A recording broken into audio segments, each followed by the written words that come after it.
अरे भाई कुछ तो बता यार, कहाँ पे पैसे इन्वेस्ट करूँ, कुछ समझ में नहीं आ रहा है। जिस भी स्टॉक में पैसे डालता हूँ साला वो नीचे ही चला जाता है। वो साला ये गोल्ड के भाव इतना क्यों बढ़ रहे हैं, कुछ समझ में नहीं आ रहा है। चलो छोड़ दो साला, एसआईपी में डाल देता हूँ। दिमाग खराब हो गया। नमस्कार दोस्तों, क्या आप भी ऐसे सवालों से परेशान हो और इसका परमानेंट सॉल्यूशन ढूंढना चाहते हो पर समझ में नहीं आ रहा कि क्या करूं? तो प्रॉब्लम का रूट कॉज है कि फाइनेंशियल एजुकेशन। क्यों हमारे स्कूल सिस्टम में हमें पैसों के बारे में सिखाया नहीं जाता?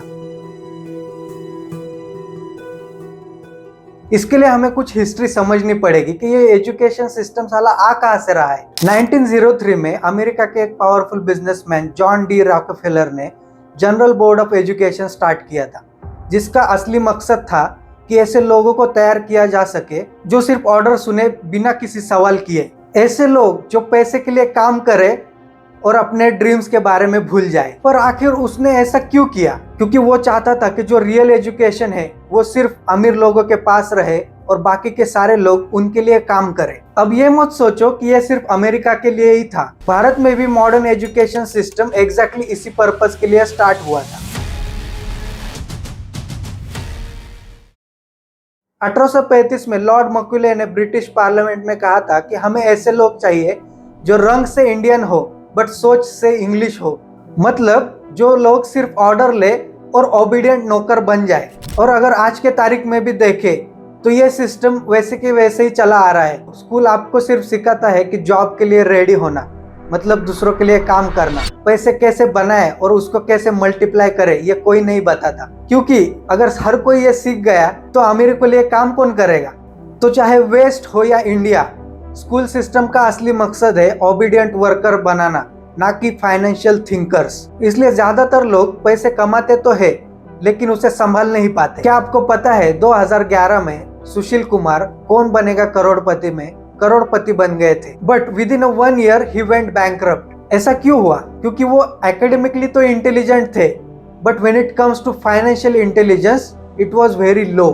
That's why he was not able to handle that much amount of money and multiply और ग्रो इट। दोस्तों, आपका फाइनेंशियल इंटेलिजेंस डिपेंड करता है कि आप कितने पैसे बनाते हो, कितने पैसे बचाते हो, कैसे संभालते हो और उसे कैसे बढ़ाते हो।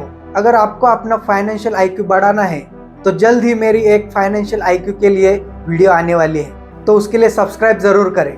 दोस्तों, कभी सोचा है जब आप अपने बैंकर के पास जाते हो लोन लेने तो आपको कभी अपना स्कूल का रिपोर्ट कार्ड नहीं पूछता, वो आपको पूछता है अपना फाइनेंशियल स्टेटमेंट। ऐसा क्यों? क्योंकि आपका फाइनेंशियल स्टेटमेंट आपका रिपोर्ट कार्ड है after you leave the school. और आपका फाइनेंशियल स्टेटमेंट बैंकर को बताता है कि आप कितने फाइनेंशियली इंटेलिजेंट हो। उसी के बेसिस पे वो डिसाइड करता है कि आपको कितने पैसे देने चाहिए। अगर आप अभी भी सोच रहे हो कि भाई मैं पैसे कहाँ इन्वेस्ट करूं, तो इसका मतलब कुछ तो मिसिंग है, and the missing piece of puzzle is the financial education. So first invest in your financial education. तो लगभग 2018 में मैंने पैसे कमाना स्टार्ट किया था। 2020 में मैं ऑलमोस्ट 5 लाख रुपए हर साल कमा रहा था। 2021-22 में मैं 25 लाख रुपए हर साल कमा रहा था। फिर भी मुझे पैसे संभालने नहीं आते थे। इतने सारे पैसे हर महीने आते थे और वो ऐसे ही चले जाते थे। मुझे समझ में नहीं आता था कि पैसे कहाँ जा रहे हैं, और उसके बाद भी मुझे क्रेडिट कार्ड के बिल्स पे करने में परेशानी होती थी और महीने के आखिर में पैसे नहीं बचते थे। पर मैंने अपने खुद के एजुकेशन में पहले इन्वेस्ट किया, और fast forward today I have started my 2 businesses and generated multiple passive income sources for myself, and I have also helped my family grow their business. So this is the power of real financial education. और अगली बार अगर आपको ये सवाल आता है कि कहाँ पे इन्वेस्ट करूँ, तो straight forward answer is your financial education. तो चलो मिलते हैं अगले वीडियो में।